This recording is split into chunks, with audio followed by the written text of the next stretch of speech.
Hello. Bon bah comme d'hab, je vous explique comment je fais mon manga. Et aujourd'hui, on se retrouve pour le chapitre 6. Ça commence à faire pas mal. Donc si vous le souhaitez, vous pouvez le lire avant la vidéo, le lien est dans la description. Ah oui, d'ailleurs, je reçois beaucoup de messages qui me conseillent de poster mon manga sur Manga Draft et du coup, je l'ai mis. Donc si vous voulez aller liker et encourager le projet sur le site, pour ceux qui y sont, vous pouvez y aller. Bon, pour commencer la vidéo, on va commencer sur les retours du dernier chapitre. On m'a dit que certaines planches étaient encore un peu plates sur les postures, le dynamisme. Et du coup, je vais travailler là-dessus. J'ai pas beaucoup corrigé mes anciennes planches là-dessus parce que j'ai pas eu le temps, mais je le garde en tête. On m'a aussi fait une remarque intéressante, c'est que j'avais un personnage qui était torse nu, le bûcheron. En fait, j'avais pas mis assez de traits pour ses muscles sur son corps et ça faisait comme s'il avait un vêtement en t-shirt et les gens comprenaient pas pourquoi dans ma vidéo je disais qu'il y avait quelqu'un de torse nu. Donc, j'ai corrigé ça. Et je note pour la prochaine fois, bien faire les muscles du corps. Ah oui, j'ai aussi eu un retour comme quoi ce personnage ressemble à un personnage de Black Clover. Donc j'ai jamais regardé mais j'ai un peu fouillé, c'est vrai qu'il y a des ressemblances. S'il y en a qui ont suivi l'animé, dites-moi ce que vous en pensez, si je dois changer mon caractère design ou pas, si c'est beaucoup trop ressemblant. Même s'il y a beaucoup d'inspiration sur plein de choses, j'ai pas envie que mon manga soit en plagiat. Voilà pour les retours. Maintenant, je vais vous parler de flashback.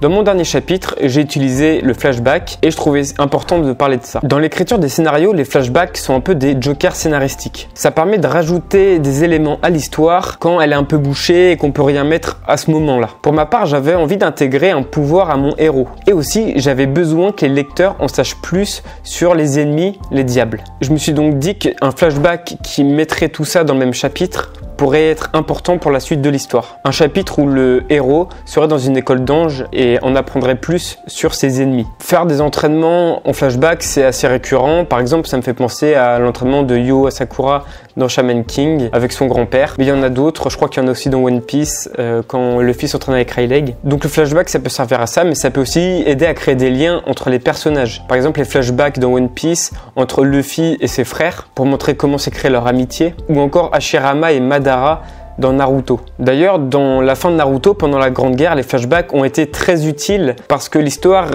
stagnait avec la guerre, c'était toujours pareil, et les flashbacks permettaient d'ajouter de la profondeur au personnage.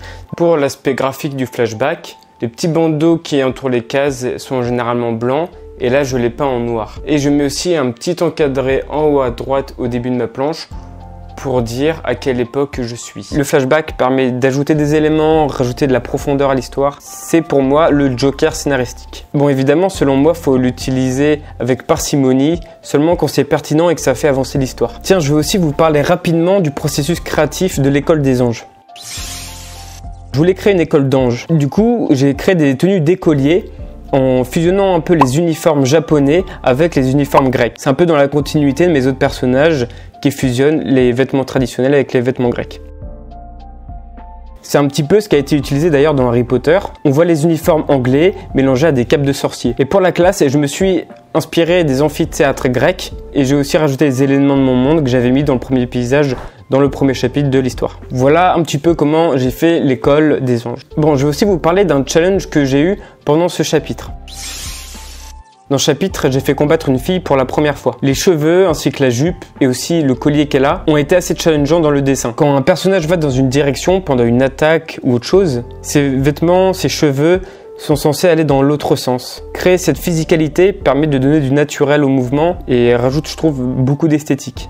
Sinon, ça rend les mouvements très rigides. D'ailleurs, c'est un de mes regrets, c'est que Malo, mon personnage principal, n'a pas beaucoup de vêtements amples et ses cheveux sont assez rigides, et ce qui fait que des fois, on peut le trouver assez rigide pendant les mouvements du dessin. Donc ça, c'est un peu une problématique. Donc, il a fallu que je fasse très attention à ça avec le personnage d'Alia.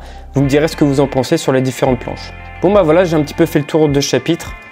Si j'ai oublié des trucs importants, n'hésitez pas à me le dire en commentaire, je pourrai en parler plus tard. J'espère que la vidéo et le chapitre vous ont plu. Moi personnellement, je me suis bien éclaté sur ce chapitre. Bon, il est un peu court, mais je trouvais que c'était sympa au niveau de l'univers et tout. Merci pour tous vos retours sur les anciennes vidéos, les commentaires, de participer, de commenter, d'encourager. Ça crée un groupe super sympa sur la chaîne. Sur ce, un max d'abonnements et un max de likes pour un max d'encouragement.